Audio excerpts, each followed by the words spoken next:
오늘은 광야와 같은 인생길을 걸어갈 때라는 제목으로 함께 말씀을 나누겠습니다. 제 목소리가 좀 이상하죠? 괜찮아요? 굉장히 저는 이상합니다. 왜냐하면 오늘 너무 그 설교를 쓰면서 너무 뭐라 해야 될까요? 힘을 많이 줬다 해야 될까? 예, 지금 정신이 없습니다. 지금 새벽인지 지금 낮인지 아침인지 분간이 안 가고 눈이 침침하고요. 네, 그렇습니다. 열심히 또 하나님께서 주신 말씀 같이 나누겠습니다. 우리말 속담에 가지 많은 나무에 바람 잘 날 없다라는 말이 있습니다. 이 속담의 뜻은 가지와 잎이 무성해서 조금만 바람이 불어도 시끄럽다 그런 뜻이고, 그래서 잠시도 조용할 날이 없다 그런 뜻입니다. 이것을 보통 무엇에 비유해서 쓰냐면 자식을 많이 둔 부모에 비유해서 씁니다. 자식을 많이 둔 부모는 걱정과 근심이 끊일 날이 없다. 요즘에는 자식들을 많이 두지 않는 추세죠. 요즘 진짜 많다 하면 저는 4명에서 5명 이렇게 까지도 저는 봤는데 5명 나면 박수를 쳐주는 세대지 않습니까? 근데 예전에는 한 4명이 기본이었잖아요. 예, 저희 교회에는 몇 남매가 이 최고 기록인지 잘 모르겠습니다. 그런데 저희 어머니는 9남매 있거든요. 9남매 중에 막내이셨습니다. 그냥 새삼 이 말씀 준비를 하면서 생각해 보니까 얼마나 바람잘 날이 없었을까. 9남매면은요. 그런 생각이 들었습니다. 이 속담의 포인트는 어디에 있냐면 많이 가졌다는 것에 있습니다. 자식을 많이 가졌기 때문에 그만큼 걱정과 근심할 거리가 많다는 것이죠. 마찬가지로 우리가 무언가를 많이 가질수록 그런 것 같아요. 자식이 많을수록, 재물이 많을수록, 권력이 많을수록, 가진 게 많을수록 우리의 삶은 단순해지기보다 복잡해지고 바빠지고 정신없어지죠. 그리고 많이 가진 만큼 어떠냐면 잃을 것도 많아서 당연히 걱정할 것도 많고 근심할 것도 많겠습니다. 어쩌면 우리의 인생에 이렇게 바람잘 날 없이 시끄러워진 것은 그만큼 우리가 지금 많이 가졌기 때문이 아닐까 합니다. 그리고 이런 현상은 곧 우리가 하나님과 깊고 온전한 사귐을 갖는데 큰 영향을 미칩니다. 갈 데가 너무 많고 할 게 너무 많고 볼 게 너무 많고 만날 사람이 너무 많고 신경 쓸 게 너무 많고 챙길 게 너무 많고 무튼 뭐가 자꾸 많아가지고 하나님과의 깊고 온전한 사귐을 갖지 못하고 하나님을 바라보는 삶을 잘 살지 못하는 것이죠. 그래서 하나님 나라의 비유에 이런 비유가 있습니다. 어떤 사람이 큰 잔치를 베풀었어요. 그래서 많은 사람들이 초대를 했잖아요. 근데 시간이 됐는데 이제 이 초대받은 사람들이 안 와요. 그래서 종을 보내서 이렇게 물어보잖아요. 그랬더니 어떤 사람은 나는 오늘 최근에 밭을 샀어요. 이 밭을 일궈야 됩니다. 또 어떤 사람은 나는 이번에 최근에 소를 5겨리를 샀어요. 그래서 그 돈 벌 생각에 신나는 거예요. 그 소로.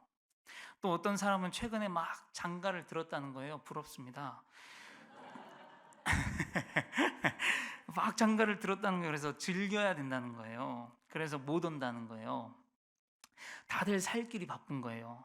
다들 먹고 사는 문제로 바빠서 하나님 나라는 뒷전이었던, 이게 지금 하나님 나라의 비유인데, 그래서 누가복음 21장 34절 우리 같이 읽어보겠습니다. 시작. 너희는 스스로 조심하라. 그렇지 않으면 방탕함과 술 취함과 생활의 염려로 마음이 둔하여지고 뜻밖의 그날이 덫과 같이 너희에게 임하리라. 네.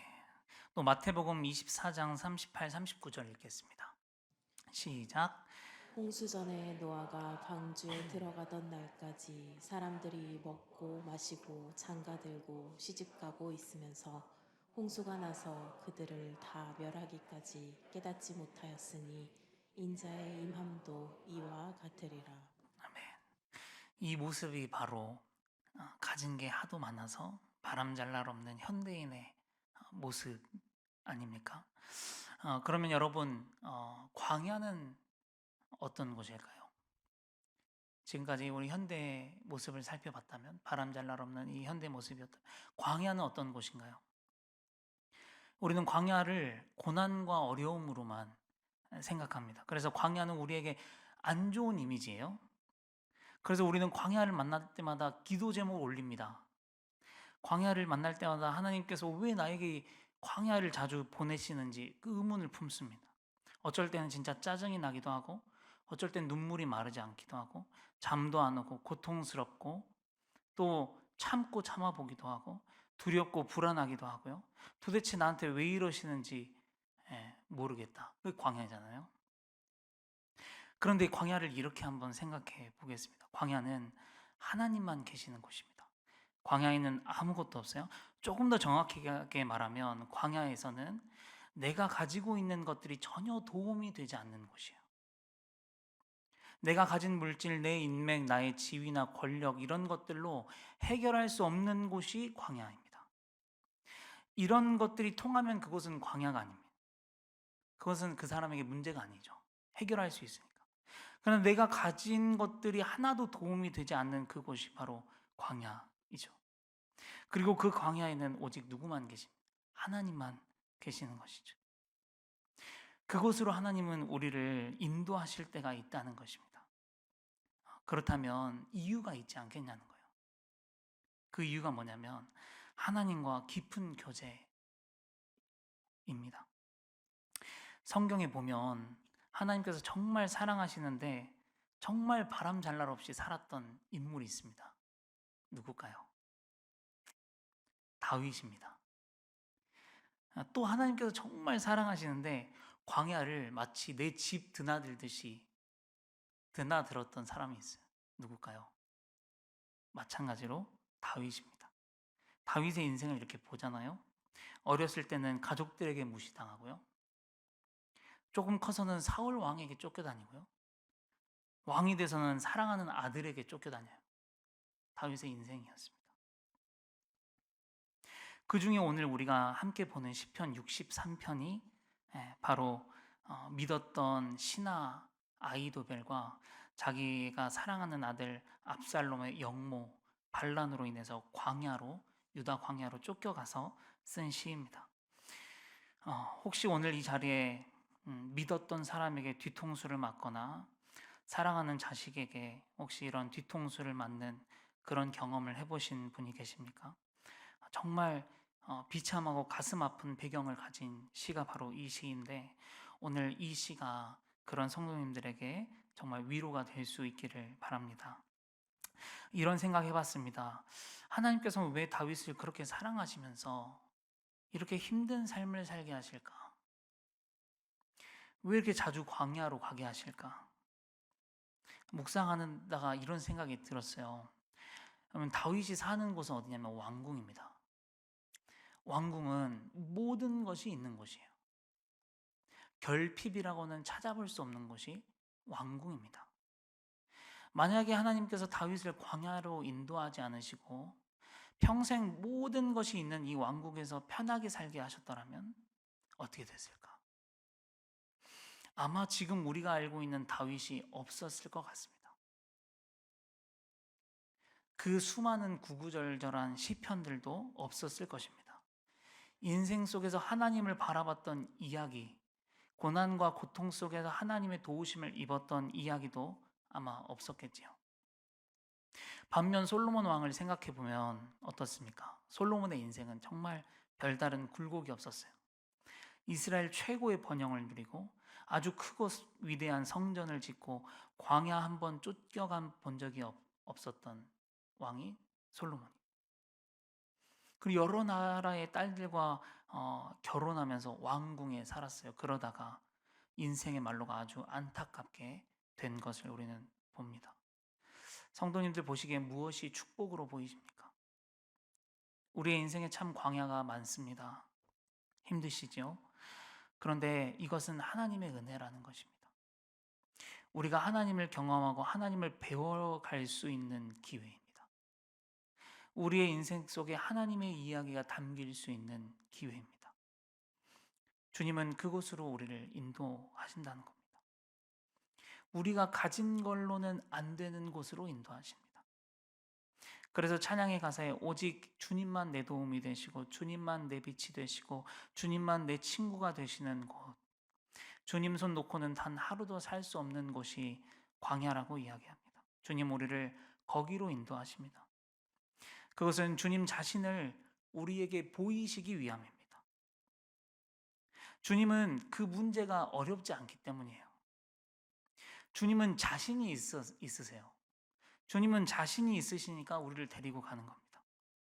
어떤 자신이냐면 어떻게 해서든 우리를 실망시키지 않을 자신이 있으신 분이에요. 예레미야 29장 11절 읽겠습니다. 시작. 여호와의 말씀이니라. 너희를 향한 나의 생각을 내가 아나니 평안이요 재앙이 아니니라. 너희에게 미래와 희망을 주는 것이니라. 네. 그러니 축복이지 않을 수 없는 것이죠. 그래서 광야를 숱하게 다닌 다윗이요.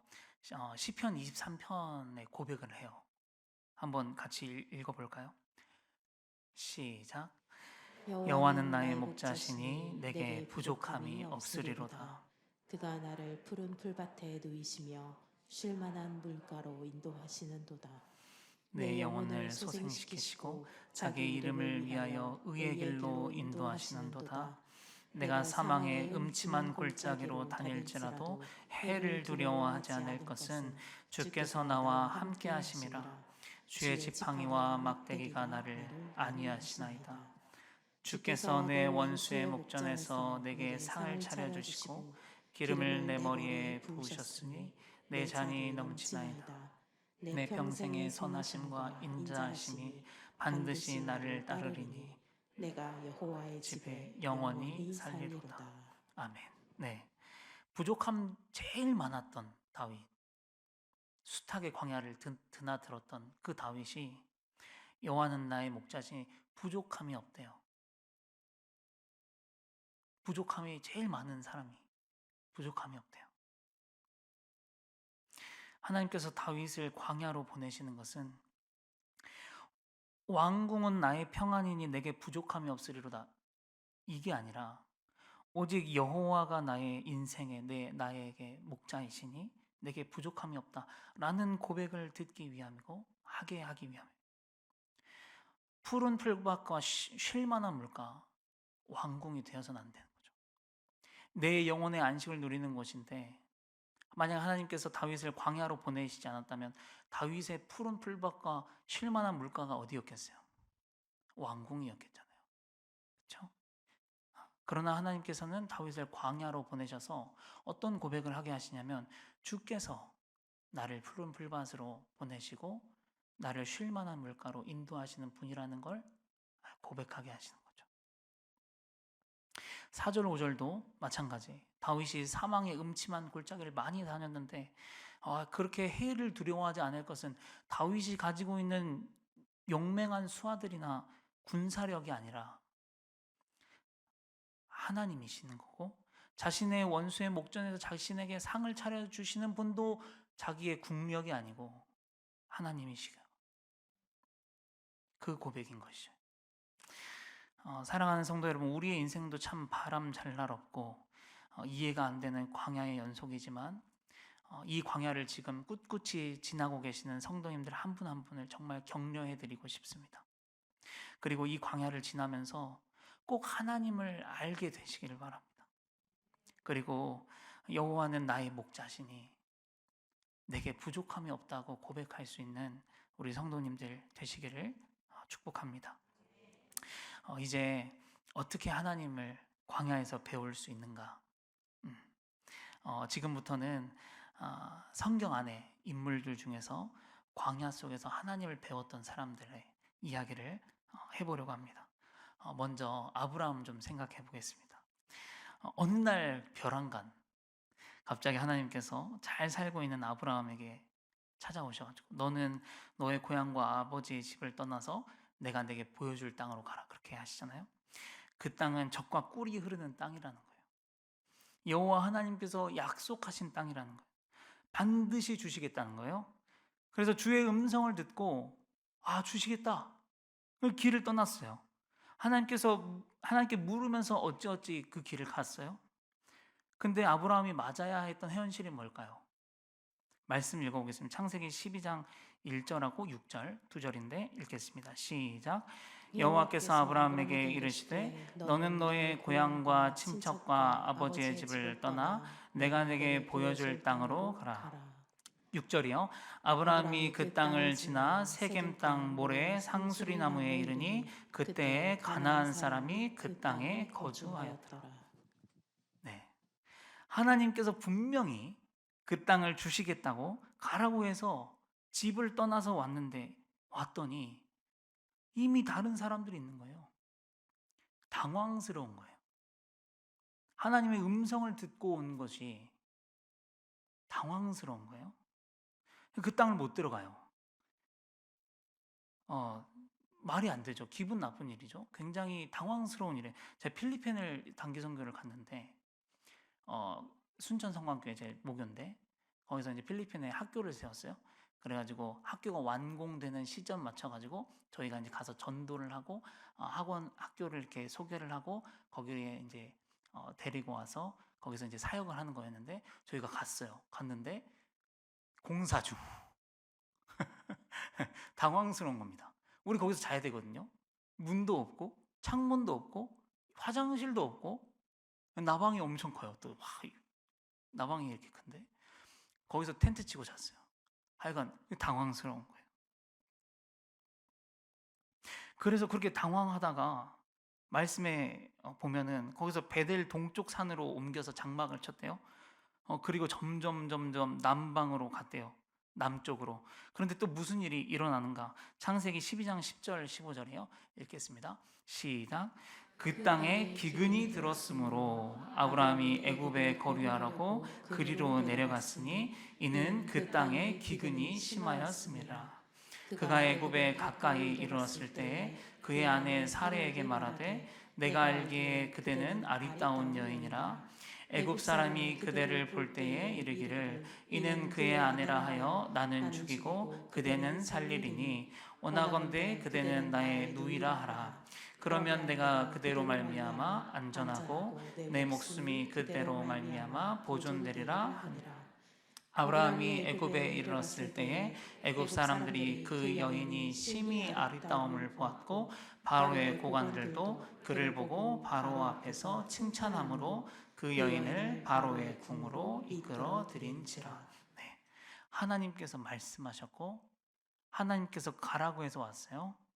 근데 이미 다른 민족이 살고 있었고 거긴 못 들어가고 남방으로 옮겨갔는데 엄청나게 기근이 심하게 들었고 또 내려가서 애굽으로 갔더니 자기 목숨을 부지하기 위해서 자기 아내를 누이라고 속여야 하는 일까지 생기는 당혹스러움을 아브라함이 맞는 거죠.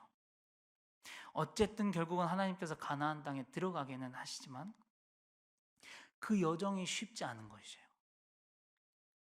광야와 같은 것이에요.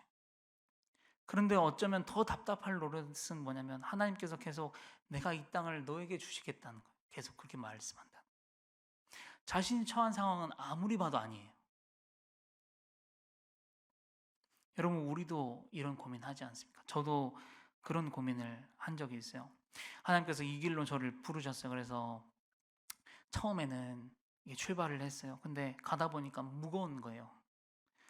내 모습을 볼 때 답답해요. 실력도 없고 믿음도 없는 것 같고 이건 아닌 것 같고 나는 감당하지 못할 것 같고 나는 너무 연약한 거예요.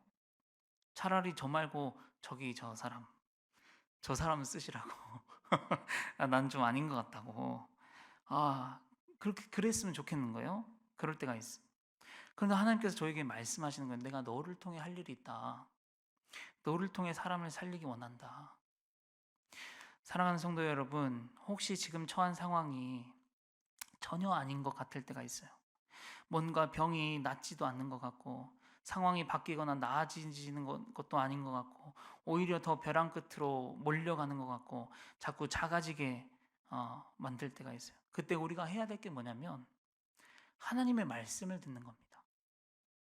하나님께서 나에게 하시는 말씀 듣는 거예요. 제가 하나님께서 내가 너를 통해 할 일이 있다고 말씀을 못 들었으면 어떻게 가겠어요? 내가 너를 사랑한다는 그 말씀을 듣는 거예요. 내가 너를 통해 할 일이 있다는 그 말씀을 듣는 것입니다. 그때 우리는 힘이 생겨요. 일어날 수 있습니다. 아브라함은 자기에게 하시는 그 하나님의 말씀을 계속 들었던 거예요. 그 어려운 과정 가운데 내가 너로 그 땅을 차지하게 하겠고 내가 너로 큰 민족을 이루고 내 자손을 창대하게 하리니 너는 복이 될지라. 이 말씀을 계속 들었던 겁니다. 비록 아직은 그 땅에는 다른 민족이 살고 비록 내가 옮겨간 곳은 기근이 심하고 더 내려가서 아내를 누이라고 속이지 않으면 살아갈 수 없는 위협을 당하는 그 황당한 일을 겪으면서도 그 속에서 아브라함은 하나님의 말씀을 붙듭니다. 그리고 그 믿음이 이제 어디까지 자라냐면 독자 이삭을 하나님께 가감없이 바치는 데까지 이릅니다. 하나님께서 이제 그러시죠. 아브라함아, 아브라함아, 그 아이에게 손을 대지 말아라. 아무 일도 하지 마라. 그 다음 말이 감동적이에요. 네가 내 아들 내 독자까지도 내게 아끼지 아니하였으니 이제야 비로소 네가 나를 경외하는 줄을 내가 알겠다. 하나님께 인정받는 겁니다. 아브라함 믿음을. 전 여기서 되게 감동적이었어요. 이런 믿음이 어떻게 생기겠습니까? 상황과 현실을 넘어서 더욱 하나님의 말씀을 믿고 의지하는 그 훈련을 할 때 우리가 이런 인정을 하나님께 받을 수 있을 줄 믿습니다. 그래서 우리 성도님들도 말씀으로 싸우는 훈련을 하시기를 축복합니다. 내 상황과 현실을 뛰어넘어서 계속해서 말씀을 믿고 하나님 나에게 말씀해 달라고 하고 말씀을 듣고 그 말씀을 의지하고 붙들고 이런 말이 있더라고요. 두려움을 이기고 가려고 하지 말고 두려워하면서 가라. 그런 말이 있어요. 우리가 항상 뭐를 이겨갖고 가려고 하는데 그러지 말고 두려워하면서 가라. 힘들어하면서도 가라. 그런 말이 있어요. 우리가 그렇게 갈 때 우리도 하나님께 인정받을 수 있을 줄 믿습니다. 이번에는 모세와 이스라엘 백성들 이야기를 잠깐 해보겠습니다. 이스라엘 백성들이 애굽에서 엄청 힘겹게 종살이를 하고 있었어요. 그래서 하나님께서 말도 안 되는 엄청난 기적과 기사를 보여주시잖아요.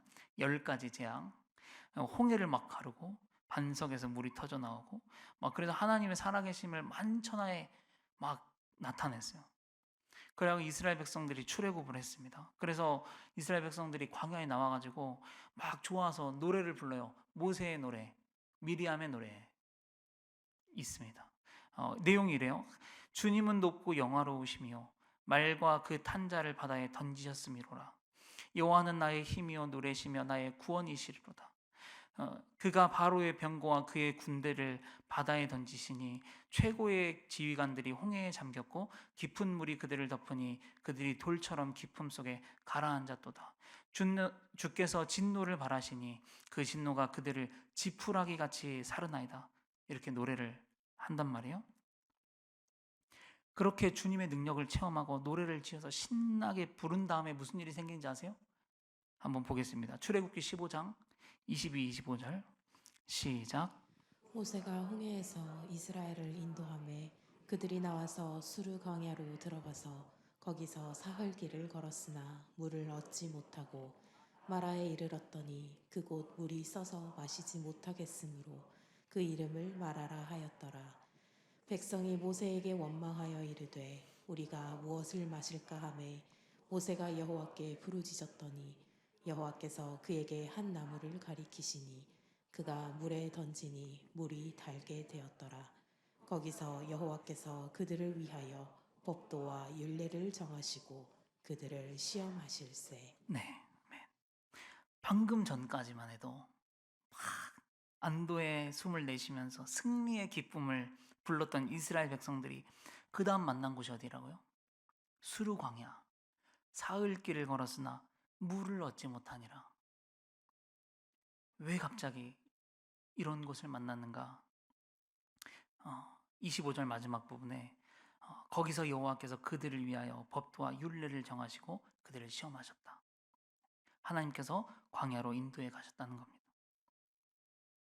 여러분, 우리의 인생이 이렇다는 것이죠. 방금 전까지만 해도 막 안도의 한숨을 내쉬면서 승리와 기쁨과 막 하나님 찬양합니다. 하나님 살아계십니다. 이렇게 부르다가도 하루아침에 만나는 게 수르 광야예요. 사흘 길을 걸어도 물을 얻지 못하는 상황. 그런 인생이 우리의 인생이라는 것이.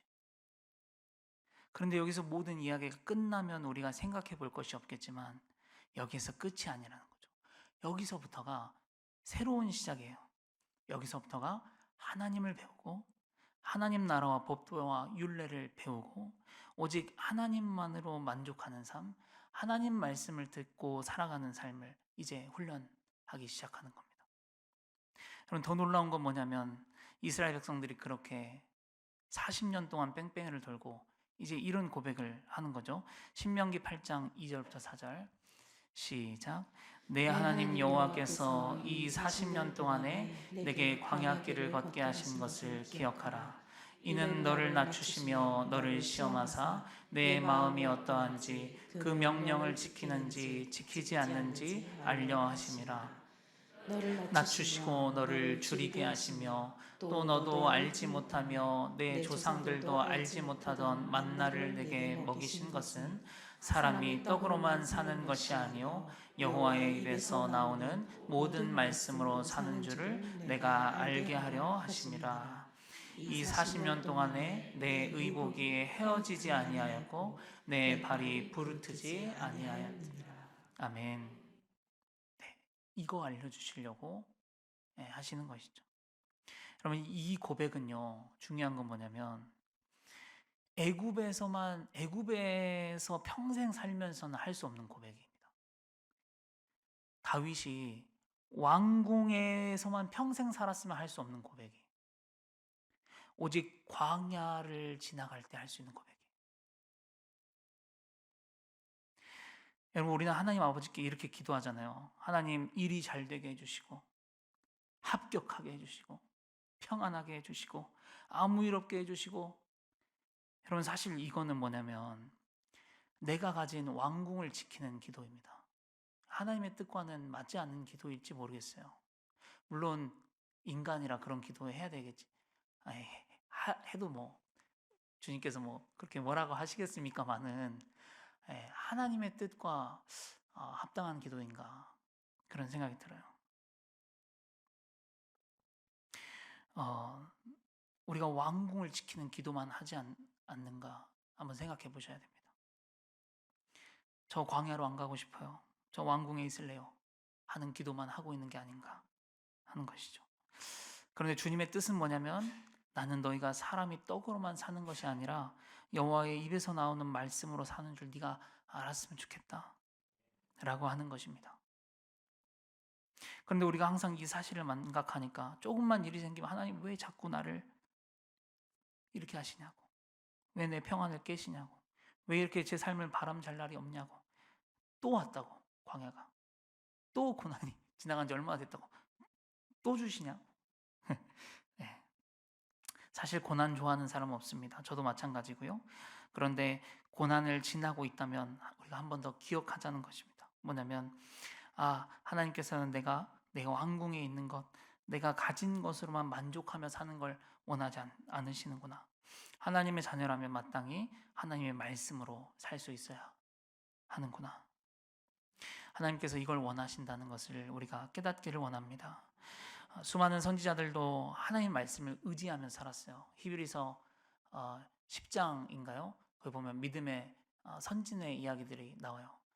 포인트가 뭐냐면 보이지 않는 것을 보면서 멀리서 바라보면서 잡히지 않는 것을 바라보며 살았대요. 그렇게 이야기를 합니다.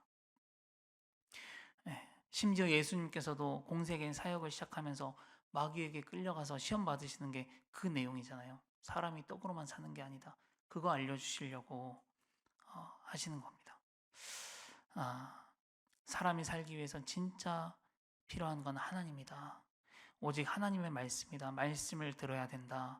광야에 있을 땐 하나님의 말씀을 들어야 된다. 너희를 자꾸 광야로 보내는 것은 말씀을 듣는 훈련시키는 것이다. 이렇게 하나님께서 오늘 이야기하시는 것입니다. 이제 말씀을 맺겠습니다. 오늘 다윗의 시편은 광야에서 하나님을 의지하며 하나님을 바라보며 하나님의 말씀을 들은 사람들이 할 수 있는 고백입니다. 오늘 말씀의 제목이 광야와 같은 인생길을 걸어갈 때입니다. 이때 어떻게 해야 된다고요? 네, 됐습니다. 다행입니다. 네. 정말 꼭 광야를 걸어갈 때요, 내게 들려주시는 그 말씀을 들어야 됩니다. 다른 게 해답이 없어요. 하나님께서 내게 들려주신 말씀이 있어요. 나에게 광야에서 하시고자 하는 말씀이 있어요. 그 말씀을 들으셔야 돼요. 하나님께서 내게 들려주신 그 말씀을 들을 때, 그때 우리가 일어날 수 있어요.